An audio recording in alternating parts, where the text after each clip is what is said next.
Dire Wave 3. Our anthropology is not derived by human psychology or, empirical data from MIT or something like this. It's derived from the revealed aspect of what we see in Christology. And so there's no real way to diagnose man's problem and to understand man and man's anthropology, as I said, without the right theology.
Logos is the icon of the Father, and man is... All right, what's up? How y'all doing tonight? Are you liking this? The Goldilocks as they come in? I think you all appreciate it. And that's why you're here tonight. To hear the internet's hottest podcast on hair with your boy right here, Harry Carey. Remember that guy? Harry Carey? We're not talking about hair. We're going to talk about Tavistock. We're going to talk about the NWO. We're going to talk about socialism. We're going to talk about what's behind today's agenda. And I'm talking about the Nashville events. You know what I'm talking about in the sense of TRANZ. We're going to talk about that agenda because old Tavistock is behind that agenda if you didn't know. So we'll talk about that a little bit. We're talking about recent books that people are getting into that have kind of gained a little bit of popularity once again. Like Conspirator's Hierarchy. Remember this? This is one of those classics. And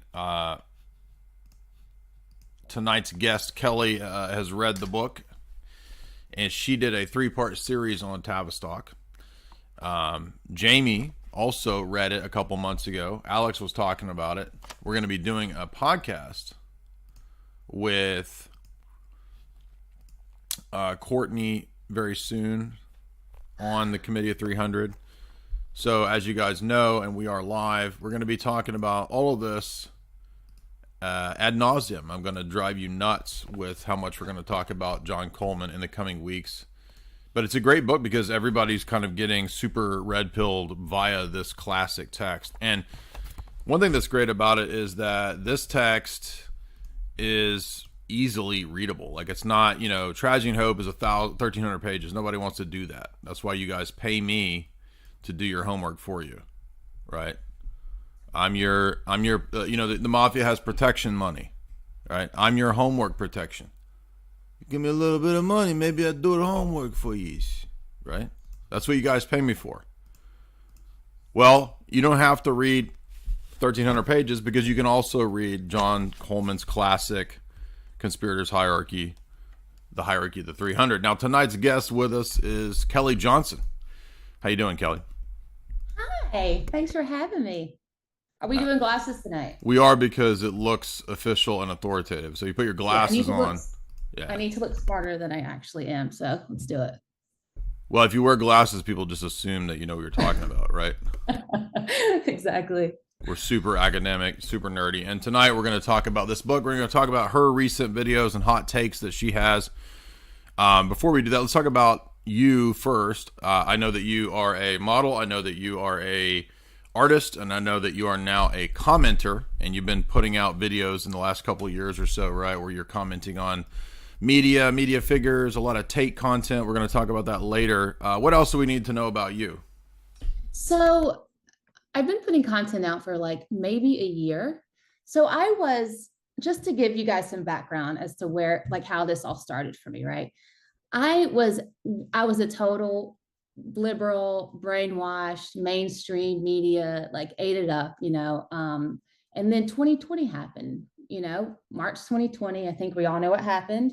That, along with BLM. So you put 2 and 2 together and you see, well, we're not allowed to go make money for ourselves. We're not allowed to earn an income, but yet we were encouraged to go out and riot and loot and all this stuff. So I was like, okay, something's off here. Like, there's something more sinister going on here. And it was just, it was pretty obvious to me and a lot of people. So you would think, right? So that's when it all started for me. So I started researching. I was actually living in LA, and I started researching. And, once you go down that hole, like, there's no turning back. So basically my whole entire, like, reality just kind of crumbled around me. So I started researching. I watched a few documentaries. I think Mike Cernovich's Hoax was one of the ones that really made me realize that, we are being lied to such a degree, like, you can't even imagine. Mainstream media is a corporate media outlet, and there is a narrative that we're supposed to stick to. And so once I realized that, it's just endless. And like, I'm just so happy to be here. I'm still learning. So guys, bear with me. I really don't know a lot about this stuff, but I'm learning. Like Jay said, this book is just a game changer. My jaw is on the floor every time I open it, and I still haven't finished it. And this book, and also this one, another one by Nancy Turner Banks. Yeah, I have that book too. Yeah, it's great. Yes, and Diamond's Empire. They're very much similar. There's a lot of same topics in both books, but right. Yeah. So that's kind of it. And I'm just in a place where I want to be the voice for so many people that maybe can't speak out, or they don't have the courage to speak out, because you do become somewhat of a social pariah when you look up these things. Like, I went from being like a naive liberal to like a Trump supporter, to now I feel like I'm so black-pilled. I don't trust anything, because you realize, like, the president really doesn't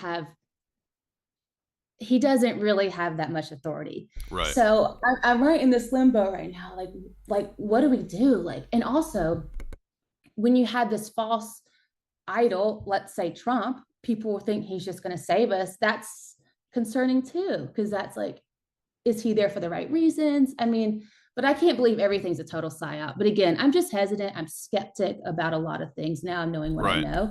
So that's kind of where I'm at. Yeah, so that's it. So yeah, I'm just a normal girl, just trying to maneuver through this crazy upside down world. I mean, it's essentially a post-truth world, like truth no longer matters. So yeah, and that's where I'm at. And it's been 3 years of endless, like, just shock and awe, you know, it's crazy. So, yeah, that's cool. Yeah, we're good friends with Cernovich's producer camera guy on one of his big documentaries, and we just filmed a thing with that guy and another show, not Mike Cernovich, but another show that's going to be premiering pretty soon. So I know you guys in the audience you've heard me talking about this. It should be out in April. And by the way, this producer man, he sent me the trailer for this big thing, and it's going to be pretty awesome. I was kind of blown away with what's in it, but it features me as Klaus. I'm dressed up as Klaus. So it's like a skit thing, comedy. It's that and serious. So, and it's perfect. It's not Joe Rogan, but somebody kind of up in that domain. Well, it's like a palatable form of maybe like having people like understand it, you know, because I think a lot of people, it's so boring. Like, I don't care about these things, but it's so important that people understand the real power structures behind all these agendas, because this is not organic by any means what's happening. Oh, absolutely. Yeah. That's what we want. What we want to talk about tonight is what you've been looking into, which is the entities behind why it's not organic, like the things that are controlling and laying out this, what I call a business plan. Like, it's the phases of a business plan that you roll out. And, this plan was designed a long time ago. And Dr. John Coleman, of course, has this background of British intelligence. And then he had seen a lot of these meetings. He'd been in a lot of these meetings, met a lot of these people, and then he comes out and writes this book in the late 80s, early 90s, somewhere in there. It's called The Committee of 300, and this book is basically the 300 top sort of power players that call the shots, the managerial class, so to speak. Yes. And so before we get into the specifics of it, how did you come across this book? What got you to read this one? Okay, so I was watching your episode with Alex and your wife on the InfoWars, and you guys brought this up, I think. And another thing, do you know Crow 777? Do you listen to Crow 777? I know of that channel, but I don't know them. Okay, so he did a whole piece on the Beatles and the Tavistock Institute. Which, my God, like we got to talk about that as well. So it was him. I actually heard it in the same day. I watched you guys on InfoWars, and then I was listening to Crow 777 do a whole thing on the Beatles, and I was like, I got to get this book. This book sounds amazing. And of course, if you look it up online, it says it's a conspiracy theory book, and it's all, conspiracy nonsense. But I mean, what are you going to do? Well, but it's mentioned quite a bit in the Coleman book, so it comes up on probably 10 different pages, particularly pages 88 to 98 is where he really talks about that kind of stuff. And he talks about the Frankfurt School. So I was taught in college by a guy from the Frankfurt School. So he had studied under Frankfurt School people. So I know a good bit about the Frankfurt School, but a lot of people don't know this thesis that Dr. John Coleman talks about with regard to the Beatles. You want to give an overview of that? What is this contentious idea about the Beatles? So it was basically to bring in the counterculture, essentially, right? To like we talked about shock doctrines, to basically bring in drugs, sex, and that whole thing. So they even created the terms teenager, cool. I mean, these are terms created by Tavistock, which is just mind blowing. Which is and that's done to segregate generations. Yes. So they want the generations like fighting against each other rather than having organic connections. And then another crazy thing is Ed Sullivan, who was coached by the Tavistock Institute in order to bring to light the Beatles, like the media aspect of the whole thing, which I couldn't believe that. And another thing I wanted to ask you about was Dionysus. You know about Dionysus, right? Isn't that like it's a cult of Dionysus? Yeah, I mean, anyway, in the ancient world, there was a cult of Dionysus, and that was like the sex, drugs, rock and roll cult of the day. Yeah, so he says the 12 atonal systems which is the music that the Beatles performed. I mean, they had no talent. Was it Theodore Adorno was the one who created all their music? And he's from the Frankfurt School. So yeah, he's a Frankfurt School Marxist. Yeah. Yeah. And so they said the Beatles did a perfect job. Actually, it was Tavistock and the Stanford Institute.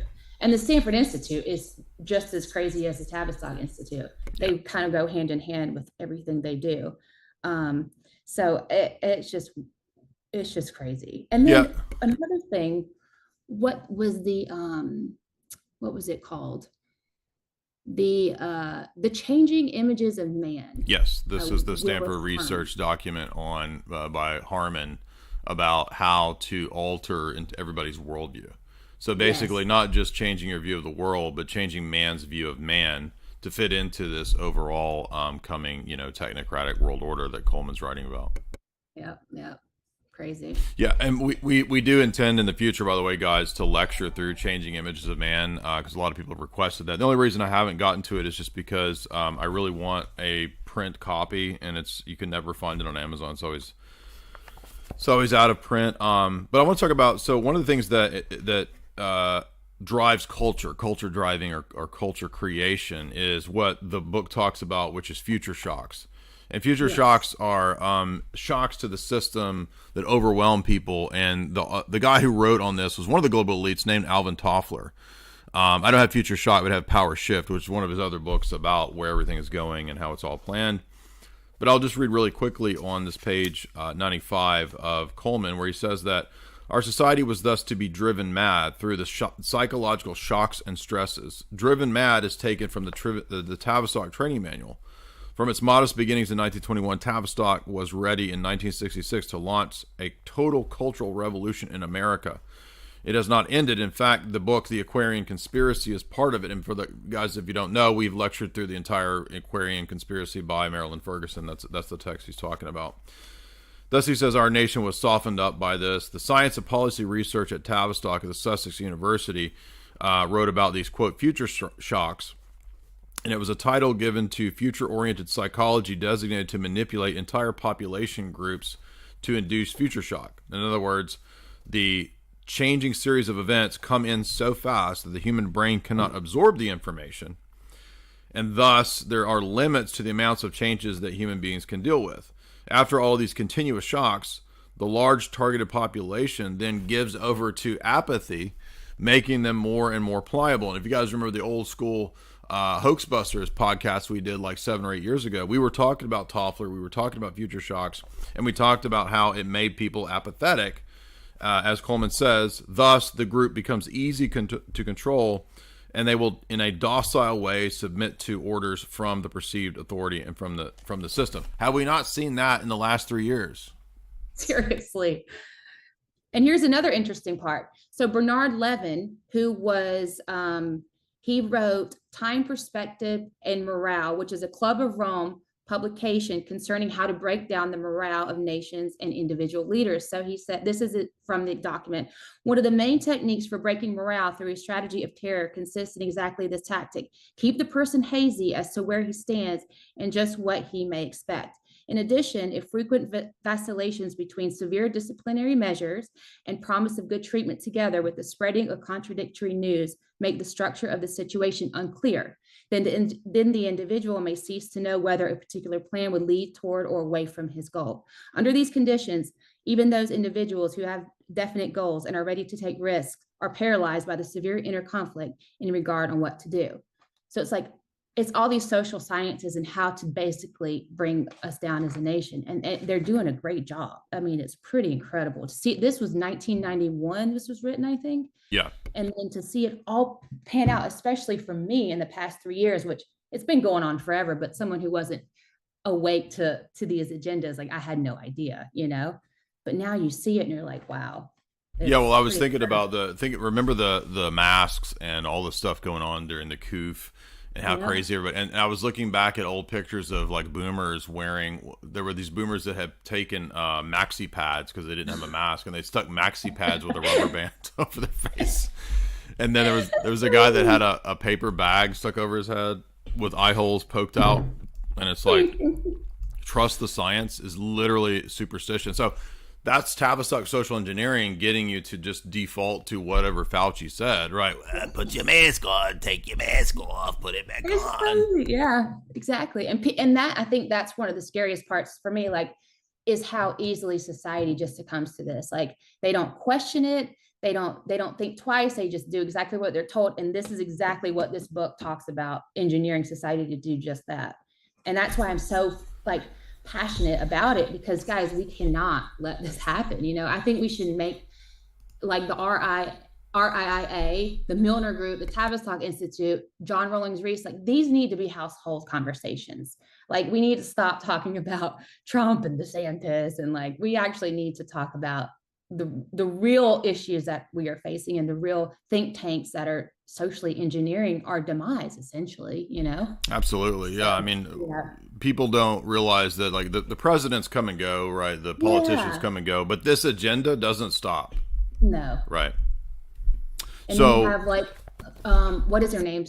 The one that's essentially running the Biden administration. Is it Susan Rice? Yeah. Susan Rice. Well, she is a member of like the Club of Rome and the Trilateral Commission and all these, exactly. All these are like, she's the one actually like steering the shots here. So they're the ones that hand the policies down to the government level, and the government level just kind of follows what they're told to do. And the public thinks that the governmental level is actually running things.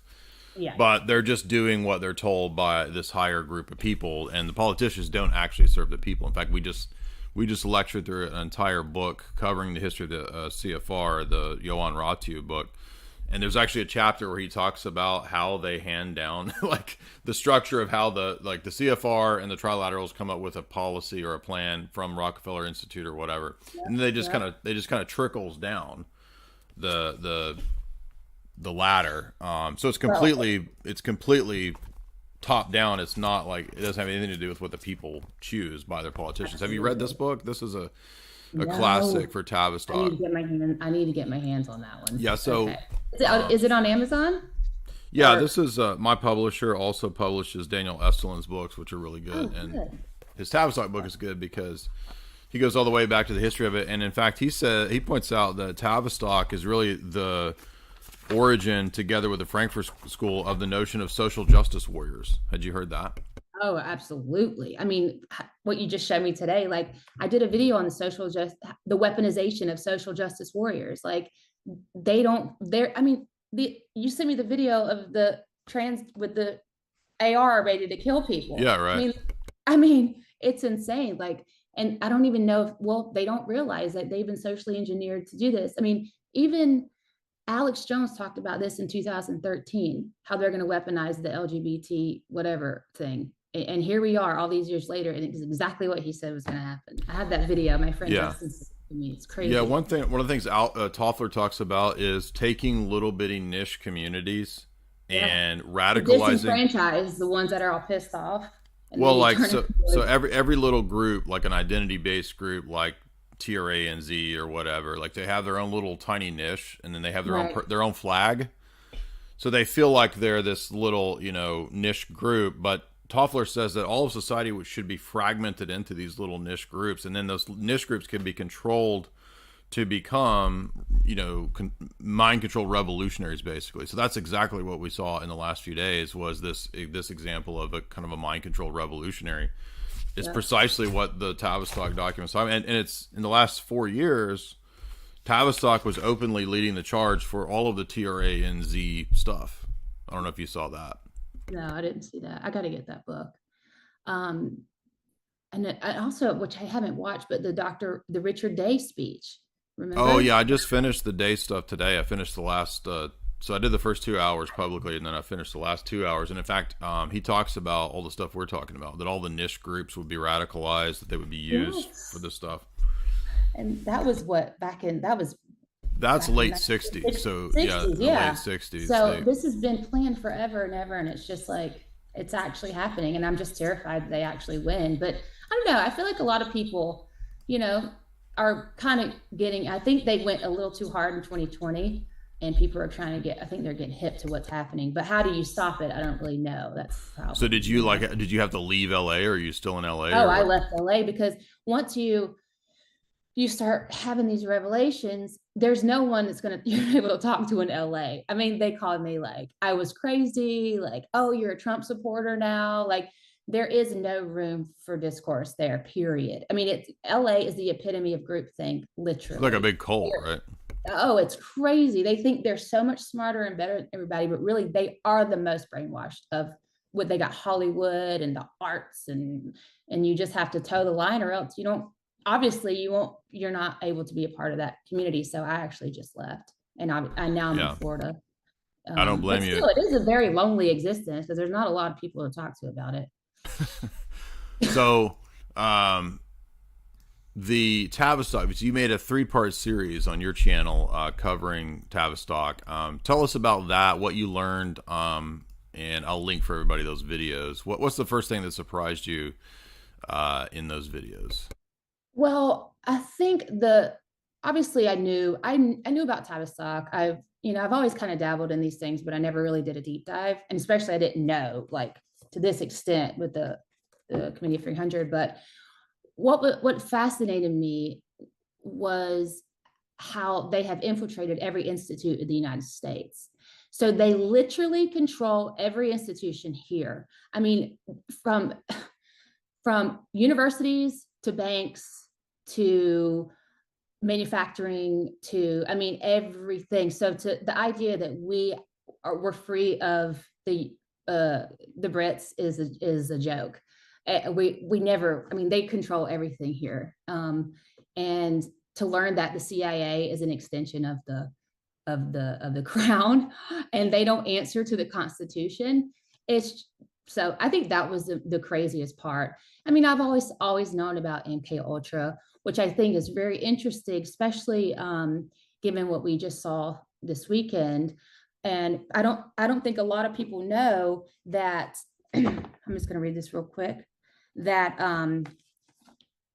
Ted Kaczynski, the Unabomber, yes, was a MK Ultra victim, and they used him as a test subject to turn him into a government automaton or whatever, like a robot to do their work. Yeah. So when I see things like these school shootings, I instantly think of Tavistock. I mean, he's not the only one too. People forget. I just did a live stream on the history of assassins and assassinations, and people don't even know that one of the famous mobster killers, Whitey Bulger, from the Irish Mafia, it came out that he was also part of MK Ultra LSD experiments when he was in prison. Wow. So they were giving organized crime figures like LSD to see how they would, killers basically giving them LSD to see how they would react. Like a $25 million CIA funded project.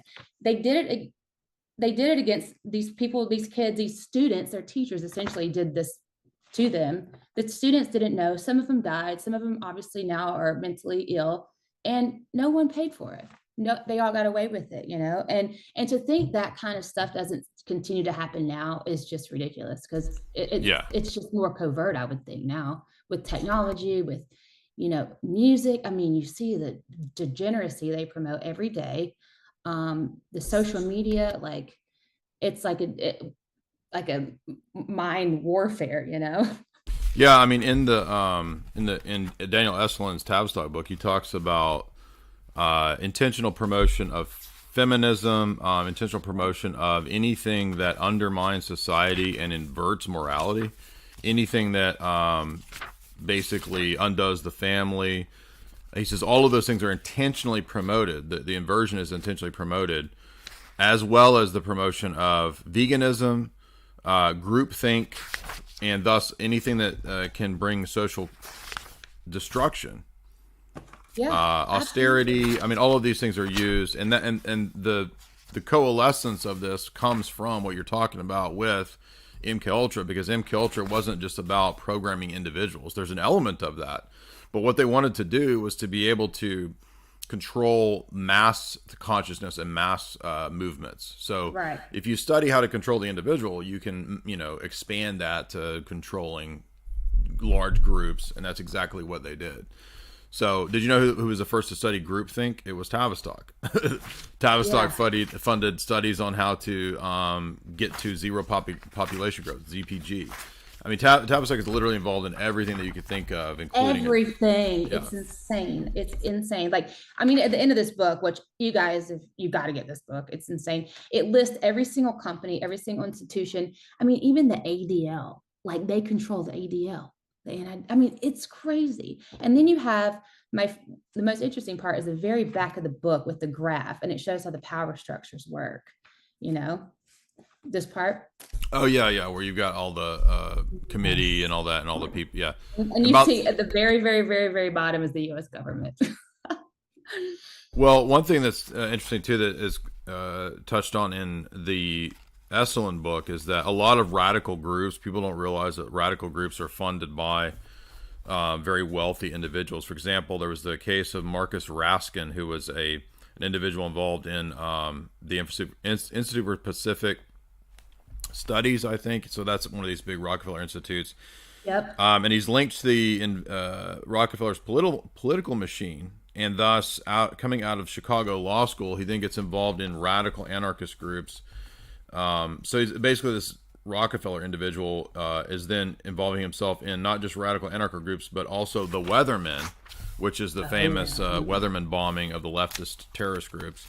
Yep. And then like Baader Meinhof, which is also a Fed-run Red RAF faction. I don't know if have you heard of Baader Meinhof. It's basically one of these radical left groups that was run by mind control operatives, environmental groups. All of these, as Esalen talks about, have had in the background these foundation figures and PhD, mind control doctors running these wild operations. But people think that they're organic. Yeah, no, it's all some grassroots like movement. Like it's not. What is it? Institute for Policy Studies. Like they were to wreak havoc, like and to build these grassroots like movements, but all they were was cause chaos. Yeah. I got the name wrong. Yeah, I'm thinking of the IPR, but you're right. It's IPS. Yep. Studying. I mean, that one was a really interesting. IPS was like, it's so profound when it comes to like destroying this country. Dr. Cole. All the things that you think, like, I think they were even behind Malcolm X or something. They had something to do with him. That's what it. Yes. I mean, they also studied how to infiltrate and control the unions, and that was done by the Rockefellers as well. So the Rockefellers took over all the unions back in the 30s or 40s too through this project. Well, another interesting thing about the Tavistock Institute is have you seen how they are ignoring the link between autism and transgender children? So they're actually so let me just read this to you. They ignored evidence that 97.5% of children seeking sex reassignment surgery had autism, depression, or other issues that may have explained their dissatisfaction. So determined was staff at the NHS body to push pro-transgender policies that children who may not have been trans were treated as collateral damage by clinicians and labeled doubters transphobic, says a whistleblower. 7 in 10 children had more than 5 associated traits, such as abuse, anxiety, eating disorder, or bullying. One social worker estimated that 1 in 50 children treated at the clinic would have remained transgender for life if they hadn't done one controversial drug therapy. So, and also says the reason it's being pushed because there's so many people funding this transgender movement. It's probably think tanks and these people, these Tavistock people. Oh, absolutely. Yeah, 100%. Yeah, I mean, it's an agenda being pushed, and it people can't see that. Like, it's just crazy. Yeah, so they can't even. Yeah, I mean, Tavistock is literally all over the headlines the last 4 years in regard to the push for TRANS stuff. So, yeah. And the reason for that is that that's part of the future shocks, right? So here's what Coleman says again. The report of Changing Images of Man, for example, is a product of Tavistock and 23 top controllers, including B.F. Skinner, Margaret Mead, Laszlo, Sir George Jeffrey Vickers, a high-level MI6 operative, and this was all put out for the Heritage Foundation, which is a fake conservative organization. Exactly. Pushed by Willis Harman's Changes Images of Man. And he says that this is basically described in the book Acquiring Conspiracy, for a more popular audience. And I've read that book. I don't know if you've read that, but that's a pretty wild book. Yeah, it's basically just summarizes what's in Changing Images of Man for a pop audience. And it's just saying that everything will have to change, right? So basically what you see Klaus saying now, that all areas of life will change, everything will change, what the day tapes say, what Dr. Coleman says, it's in these types of documents where all of life has to be reorganized and reordered for this technocratic world government, which is not a theory. It's in literally all of these books. It literally is in everything. I mean, these 2 books, it's all in both of these books.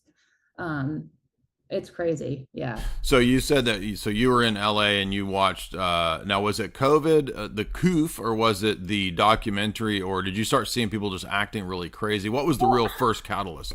Well, first of all, I've never been one to worry about getting sick. Like, I'm not going to wear a mask. I thought that was the craziest thing I've ever heard.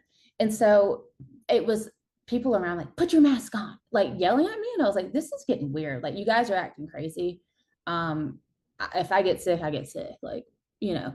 And then it was, yes, it was that. And it was also this. I started to notice once I watched that hoax documentary, I started to notice, like, I've never seen media go after a president like they did Trump. And that was also like a big red flag. So I'm thinking all these 3 things together.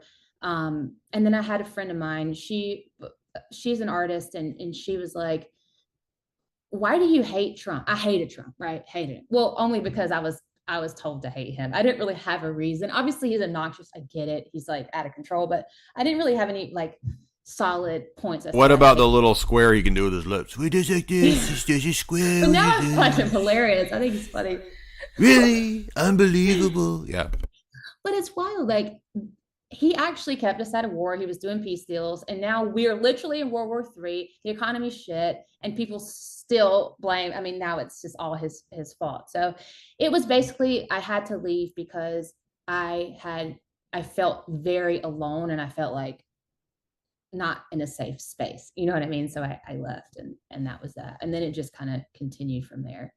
Yeah. Well, one thing I'd say is that you've started with good texts on this journey, because a lot of people, you know, they get awake to this stuff, and then they get fooled and go down, like, not you, but I'm just in general, people go down goofy rabbit holes where like, oh, it's the lizard people and the aliens, and they start thinking about all this nonsense. But these are the kinds of books that are actually worth reading when you get into this material and not going off into the crazy stuff. Now, there are some crazy things that go on out there. I'm not trying to say that there's no spiritual dimension to this, but like, you know, in the back, for example, Coleman mentions actual things that do exist that we can prove, like the Brookings Institute, the Hudson Institute, the National Training Laboratory, Institute for Social Research, Institute for Policy Studies, right? Things that we just talked about.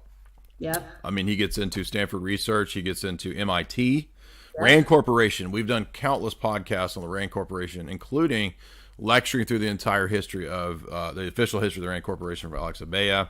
And then he lists, what I like is that he actually lists people involved in this, right? So, you know, figures that would make up this top 300 people. And if you have a suspicion or if you think that this seems implausible that there would be a committee of 300, well, you understand that there is, according to one of the global elite himself, David Rothkopf. He has a book about the managerial class, right? So he has a book about the 6,000 that exist that control the world. That's just the 6,000 below the 300, right? Wow. I mean, and the people that he lists, people you've never even heard of. I mean, these are royalty families that I've never ever. You know, you get your Kissingers and your exactly, and all those the usual suspects, but most of these people, I looked up a lot of them. I mean, they go back bloodlines forever and ever. And ever. Yeah, you've got black nobility bloodlines, and you've got, you know, Ralph child banking lines, we'll say. They say, what did John Coleman said? Some of these people make the Rockefellers look like plebs, like they're beyond. Right. Well, they had, you know, immense wealth before the Rockefellers were even, you know, famous. Right. So. Exactly. Well, then he also talked about Dr. Alexander King, who was put in by NATO to destroy the educational system here in the United States too, and obviously, we've seen that happen clearly. Yeah. Yeah, there's a great book. Well, there's 2 good books. There's one called A Messianic Character of American Education, and there's one called Deliberate Dumbing Down by Charlotte Iserbyt. And both of those describe what you're talking about, where it's a planned deconstruction of the education system to actually turn it into a socializing project. Mm-hmm. And what that does is that rather than teaching you to be a critical thinker and to learn for yourself, it's teaching you how to go along to get along with the groupthink. And groupthink is a Tavistock creation. You mean kind of like Sam Harris? Can you believe that Absolutely. thing? I couldn't believe he said something like that. You Oh, I posted on can. I mean, he's a total what an- like he's a total. isn't he supposed to be a dark intellectual? Like that was the Yeah, but most that's a fake insane thing. Like thing I've ever the heard. dark intellectuals of the dark web. That's a fake system created, controlled opposition, bunch of stuff. Yeah. I couldn't believe he said that. I was like, What did he how say the many- other day? He said something about never do your own research, trust the science, and it was like, well, it's a contrarian group now that thinks doing their own research is the right thing to do, but they're not qualified to do their own research. Saying you as a human, you just have to look at the past of government corruption and big pharma corruption. It doesn't take a genius to realize that these things happen and they continue to happen. well, but the other thing is that if he's going to say that you have to be qualified to do the research, then he needs to be qualified to make that statement. So he would need a degree in statistics, which he doesn't have. So how's he even going to make these statements, right? Guys, Exactly. remember in the chat, if you want to support the show via the Streamlabs super chat function, we got demonetized many years ago, but we still have super chats via Streamlabs. So use the Streamlabs link if you want to ask a question or support the show. Remember also to go over to chalk.com and buy the best supplements that are out there. Chalk.com is fighting the war together with us as partners against soy beta men, and we do that via taking our chalk on a regular basis. Use the promo code J50 to get 50% off, or J53Life, J53LIFE, to get 53% off recurring subscriptions. Now, we do have a couple super chats, but I want to talk a little bit more about, because one of the key things that is in this plan is socialism, and a lot of people who come from the left have that tendency towards thinking that socialism is a good thing. Now, did you have a socialist phase? Are you still a socialist? What's your take on that? No, never had a socialist phase. I honestly never really thought too much about it. But now I'm seeing like these things like the Fabianist Society, like I'm putting two and two together, and you're like, oh my God, there's like a lot of these leaders, especially the Club of Rome. This whole Tavistock thing is all Fabianist, Malthusian, like absolutely population control, socialist. And the thing about these socialists is like, yeah, it sounds good in theory, but you're going to be the one suffering, not the elites, not the ruling class. So it's not as great as they package it, and like the Fabianists, when they said it's a slow, gradual process, so you don't even realize it happens until it's too late. And it's like, oh, I think that's what's happening right now. Absolutely. Yeah, it's a turtle, right? That's one of their symbols is a turtle moving. And then it's sheep. Oh, is it sheep and sheep in a wolf's clothing? Yeah. That's so wild. People hammering on an anvil, a new world order, creating a new world on an anvil. Now, as you said, this comes up very early in the Coleman book, where he talks about the figure of Sir Peter Vickers Hall, was a Fabian socialist operative who was a fake conservative. And so this is one reason that they're so successful in this, is that they set up and control these fake conservative movements, and they've been doing that for a long time. And so he was connected to the people at the Heritage Foundation, which were all these big, Reaganite people who they thought, oh, this is so conservative, but no, actually that was under the control of this whole system, the whole the Heritage Foundation. And I have an old paper that somebody wrote for the Heritage Foundation back in the 80s or 90s, and it's arguing that, I have to find the screenshot, it's arguing that no, actually the Heritage Foundation has realized that there has to be a synthesis between communism and socialism, and so Reagan's economic policies actually represent Fabian socialist policies, and that's the Heritage Foundation saying this. Is pretty wild. Wow. So, but anyway, the Vickers guy is important for being one of these operatives, like you're talking about, who then is involved in all of these high-level policy, white paper, think tank, organizations that then co-ops and controls the American discourse, such that you can't even talk about what's really going on, because anything that's outside the controlled fake dialectic is seen to be non-existent. Yep. He says, this is Sir Peter. He goes, I am perfectly happy working with the Heritage Foundation and groups like that. True Fabians look to the new right to push through some of their more radical ideas. For more than a decade, the British population has been subject to a constant propaganda barrage of how it was on the industrial skids. All of this is true, but the net effect of the propaganda was to demoralize the population, exactly as intended by the new scientists of Tavistock. And it's he talks about the demoralizing process, which is exactly what we've been dealing with for at least my lifetime. Yeah, sure. and so in terms of his NATO involvement, it says that together, when he was with NATO, they directed a Club of Rome to develop a social program which would utterly change the direction that all of America would go in. I think this is what you were talking about earlier. The Club of Rome, thus under Tavistock, ordered Stanford Research Institute to develop a program not just for America, but ended up being for every nation in the Atlantic Alliance and all of the OECD nations. And this was Sir Peter's protege, Stuart Butler, who gave Reagan this 3,000 pages of recommendations from these Tavistock Fabian goons. So it's like everybody thinks Reagan was like this great mega conservative. I know, it's crazy. He's literally doing what the Tavistock tells him to do. So one of the things I also wanted to say, because I think this is important. So Willis Harman, Tavistock and Stanford Research Institute, Changing Image of Man, the nation, so the blueprint was, the nation was to be so programmed to change and become so accustomed to such planned changes that it would hardly be noticeable when profound changes did occur. We've been subject to a barrage of crimes in high places that our nation seems to no longer want the truth. And this is very important. This reaction is carefully explained in Harman's technical paper. In short, the American nation was reacting exactly as profiled. Worse yet, in not wishing to accept the truth, we took matters a step further. We look for our government to shield us from the truth. And I think that's where we're at right now. And it's just really, really terrifying.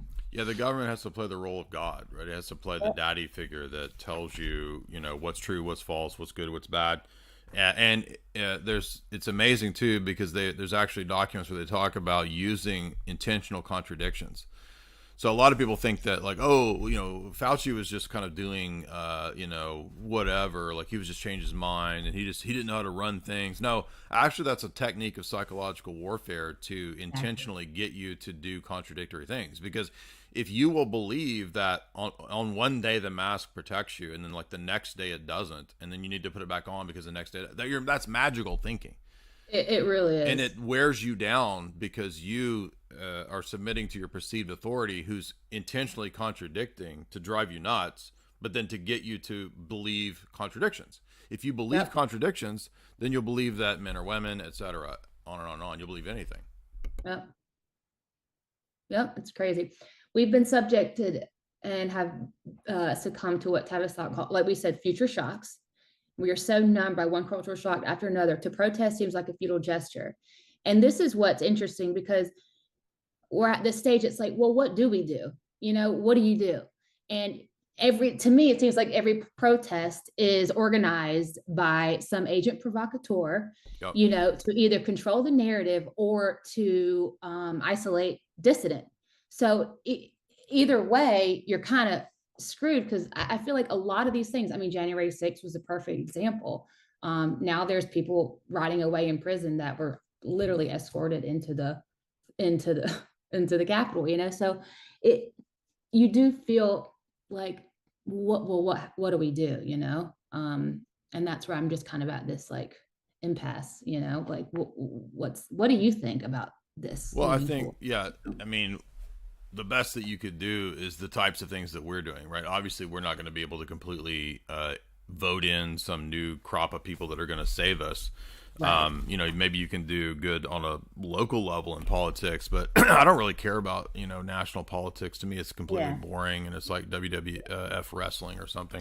I think international geopolitics is fascinating, like looking at what's going on in the Ukraine and studying that whole conflict and how, Sleepy Joe said that they would blow up the Nord Stream pipeline like a year or two ago, and then they did it. It's like that's more interesting to me than what the football politics of America is. But when you know about this stuff that we're talking about, like that becomes more important and trumps the, pun intended, it trumps the Trump stuff, right? Absolutely. Absolutely. So, what another amazing thing too about this book is that he actually talks about a lot of predictions that have come true. Now, some of those things are a little too edgy for me to mention on here, but like he talks about how boomers will get to the age where it'll be intentionally burdensome to take care of boomers. And so that will actually help with the promotion of euthanasia and death care, which is in Canada now. Canada is now. Yeah. Have you seen that? Yep, I saw it. I mean, if you just want, you at any age, you can just say, I don't want to live anymore, and they'll just kill you. Like, oh, that's right. They extend that. They're trying to push for kids too. I remember Alex was talking about that. And he also talks about the digital currency, which is very much happening. Exactly. And you'll have your debit card, and if there's any infringements that they see that you have violated, they can cut you off. And even worse, depending on the type of infringement, you can be executed. So it's like,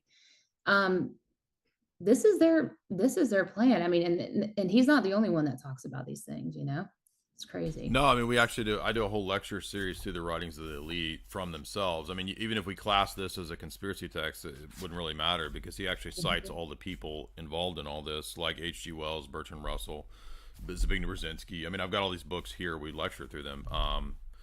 But did you notice that he talked about, I don't know if you got into the part where he talks about Satanism, Luciferianism, witchcraft, and the push for a world religion? Did you have any thoughts on that? Will be practiced religion. Yeah. And Christianity has to go, like, completely. And I think that's pretty obvious. Speaking of Christianity, did you ever get into the Petsesti prison experiment? And it was in Romania, and it's where they tortured the Romanian Orthodox Christians. That is a whole another rabbit hole. I actually have a friend who's a priest who escaped from Romanian communist persecution. He's now a priest in the U.S., but I don't know about the specific example. Tell me about it. You should. Well, basically, it was a torture experiment. Well, a torture that they conducted on Orthodox Romanian Christians. I screenshot. I'll send you this this whole thing, but let me just read this to you. Is it a documentary, you said? No, the Martyr Made podcast? Martyr Made. He goes in depth about it. It's probably the most awful, darkest thing you've ever heard. But were they persecuting Christians as part of mind control experiments?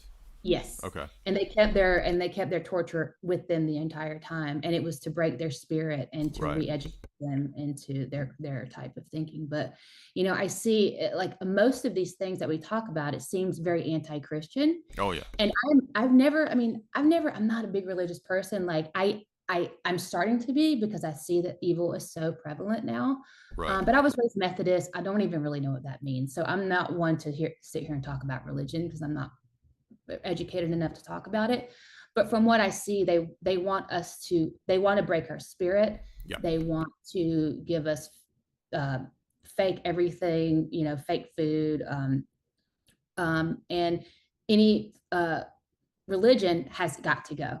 So and that is very relevant in these texts and in a lot of these communist socialist ideologies, I feel like. So that's kind of one thing I'm learning as well. Yeah, he explains one of the reasons for that, as in a lot of these other documents talk about Christianity being the main enemy, is because, if the biblical narrative is true, then that means that human beings have dignity, they have rights, they're made in the image of God. Man can't just randomly, kill men at will. It also means that the world has purpose to it. There's telos, there's purpose. Exactly. If there's no God, then it's just matter in motion. There's no purpose to it. So it doesn't matter if the state kills 50 million people, like Maoist China or something, right? Because there's nothing right or wrong.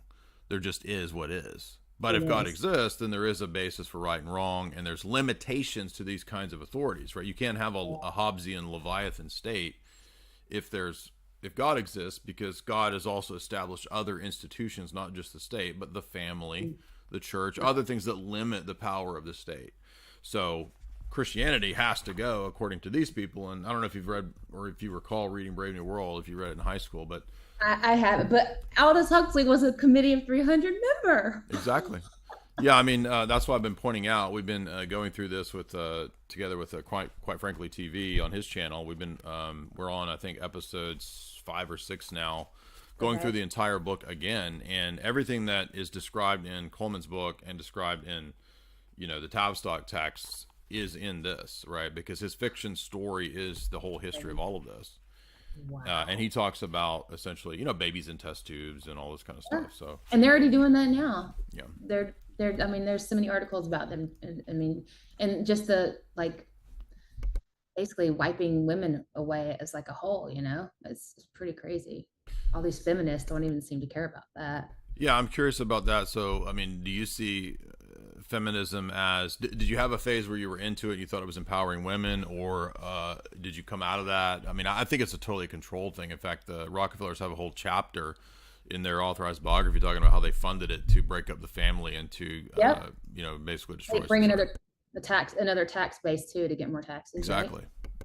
Yeah. I mean, of course. I mean, I never ever got into the feminist thing, but I was always like, I don't need a man kind of thing, because I mean, that's how I was one of these people that was Right. totally indoctrinated into all this crap. Right. Yeah. But I completely am again. I mean, I'm total opposite now because I don't know if it's more of an act of rebellion or if it's the way I really feel. I mean, I love my life. I do have a boyfriend and we very much are in those feminine masculine roles, which is I love, but now I think it's so important that we really get back into that traditional mindset because that's exactly the antithesis of what they want. So I'm like all for the masculine feminine roles. And that I guess could bring us into Andrew Tate, that whole thing. So I would love to know what you think because I think your wife thinks he's like a psyop or somebody. Yeah, she's very suspicious, obviously, of the whole thing. And that's fair. I get it.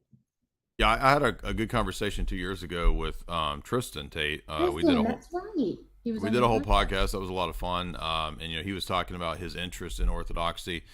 And then, of course, obviously, you guys all know in the chat that they were recently arrested and then held for a good while. I think they're still being held. I haven't really heard any updates. But you've made a lot of videos kind of taking a controversial stance because you're pro-Tate, because a lot of women are like, they're automatically sort of anti-Tate. Now, my take is that it's probably more nuanced than people think. I don't think that everything that they do is good. I don't support all the stuff that they do. I also think that they might be targeted for certain reasons other than what the media says. But that doesn't necessarily mean that I think that they're virtuous, upstanding people. Right. Let me get what's your take on all that? Because you made a lot of videos on it. Okay. So, I mean, who is virtuous? I mean, I'm not. I have done some shady shit in my past. I'm not perfect, but I do think maybe the stuff they have done in the past maybe was not so great. But I mean, we can all like grow and learn from our mistakes, right? That's like just in general. But what I like about Andrew is his messaging, like think for yourself, critical thinking, take care of your family, try to provide, be strong, and don't be weak. And I think it's the complete opposite of what our controllers want for us. They want us to be dependent on them and depressed and sad and hooked on big pharma and this and that. So I was really just like finally someone speaking out against these things because nobody really was, at least for me. I just discovered him maybe 8 months ago.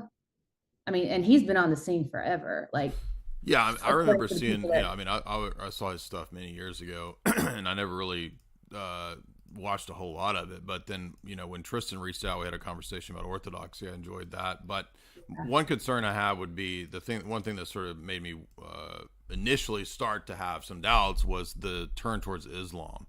So, yeah, what is your take on that? That is well, I think that in his case, I don't think that he made that decision because he actually believed in Islam. Because we've done a lot of debates with Muslims, and I'm not a Muslim Islam expert, but I know enough about it after the past 4 or 5 years of doing public debates with, sheiks and people like this, that in his case, it was obvious that he didn't convert because he actually believes in Islam. I think he had these sort of reasons where he felt like, well, Islam's red pilled and beige, which is not actually the case. That's what people think it is, but it's not actually the case. So, yeah, I think it was maybe opportunism in terms of that, and that people see it as a way to fight Western degeneracy. But if you really understand Islam, it's not really that.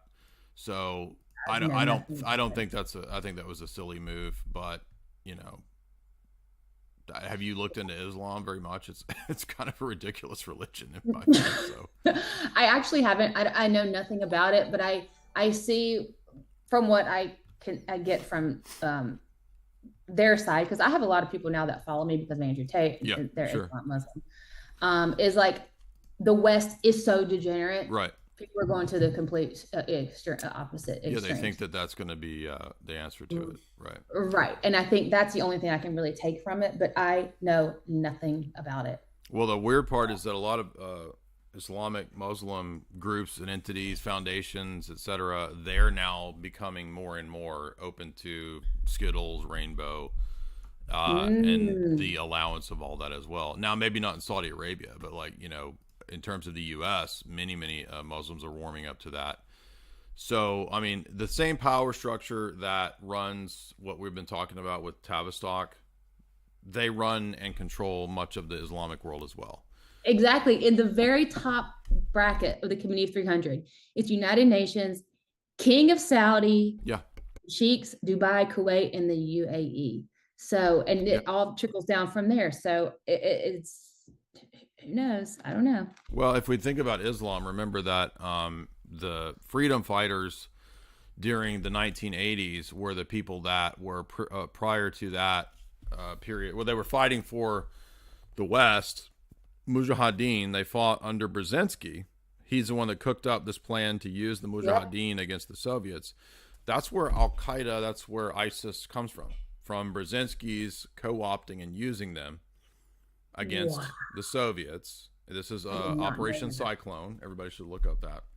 I'll look that up. Yeah, look it up. So the radical Muslim world is essentially something that's been under the thumb and used by the West, including the British Empire, for a long time. There's a really great book called Secret Affairs by Royal Institute for International Affairs researcher Mark Curtis.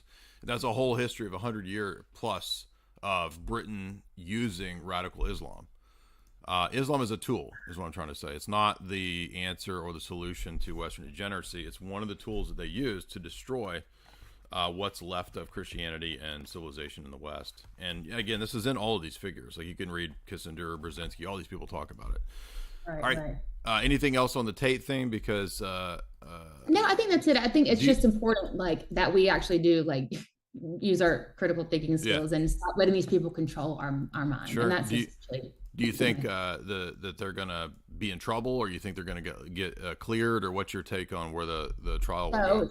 Some people say, oh, you know, he's just an internet figure, blah, blah. I'm like, no, he has international influence. And I think that is a kind of a threat to this agenda. And I think they kind of want to shut him up. Some people think like, no, he's not that big of a deal. It's just like some corruption in Romania. But I personally think knowing what we know about these power structures and the agenda that they're trying to push, and to have someone of his influence really actually changing young men. I mean, I've seen these boys like transform from like these degenerates to like working out, taking care of themselves, reading, making money. Like this is not what these people want. So I personally think that it was, I mean, he said it himself. First they cancel you, then they put you in jail for something you didn't do, and then they kill you. So, I mean, that's kind of seems to be what's happening right now. And to be in prison with no charges, and the investigation has been going on since April of last year, it's just weird, you know? I think it's a little bit more than what the mainstream media is purporting, right? So that's my whole thing with Andrew. But I don't know, I was supposed to go to Dubai end of January. I was like talking to him and his team to do like a collab and just talk about, you know, masculinity and stuff like this. I sent some questions over, like these kind of power structures and whatnot. And then he got arrested. So I don't know, maybe we'll be able to do it in the future, but I don't know. Some people say he's never going to get out. I hope that's not the case, but who knows? Well, here is everybody. If you want to follow Kellie, there's her channel, and we'll go to the super chats because we've been going for over an hour now. Adam Infinitum, $5. What's up, JD? Triple Kyrie, God bless. Shout out to Autonomy. Why, that was last week. I think I read or that was 2 days ago. Gargana Q, $10, says nothing. Spires, $5. Thank you for this great work, Jay. Thank you, Spires. By the way, guys, if you want to support or ask a question, do so via the super chat function with Streamlabs. Spires. Next up is Rosgo, $20. Hi, thank you, Jay. This is great work. Have you heard of Jason Horsley? His book 16 Maps of Hell is really good. Yeah, I've messaged Jason many times and we've talked about doing interviews. He's a little reticent about doing a lot of podcast interviews, so he's always got to, I don't know, you got to kind of goad him into it. So maybe one day we'll get it scheduled, but I'm super packed up. So it's just hard to get everything scheduled. DC Custom, $10. Great discussion tonight. Thank you, DC Customs. Longtime super chatter and supporter. DC Customs again says $4 or $5. Congratulations on all this great work that you've been doing lately. Thanks, man. Appreciate it. Young old boy, $3. Death to all simping. Okay. Kasi, $10. This is great information on Romania and the Patesti. Saint of the Prisons is a book by Father Roman Braga, and it's on YouTube. All right, cool. Y'all have to check that out. I hadn't heard of that. Guys, if you want to follow Kelly and follow me over at all of my stuff, be sure and get access to the philosophy course, Autonomy Agora. Link is there. You can buy the whole course right now. If you want to sign up for tutoring, you'll have to wait till the next semester, but the option is there. We are, I think, 5 or 6 episodes into installments into the 12 lecture course of tutoring. You can get my red book, 600 pages of my geopolitical, philosophical, theological writings in the show description. There's also links for all my other books and Jamie's books, which are great. Follow me on Rockfin. Be sure and follow Grand Theft World over on Rockfin as well. That's our show sponsor also. Kelly, anything you want to leave us with? Thanks for having me. All right, yeah, thank you for coming. Great chat, and be sure everybody and follow her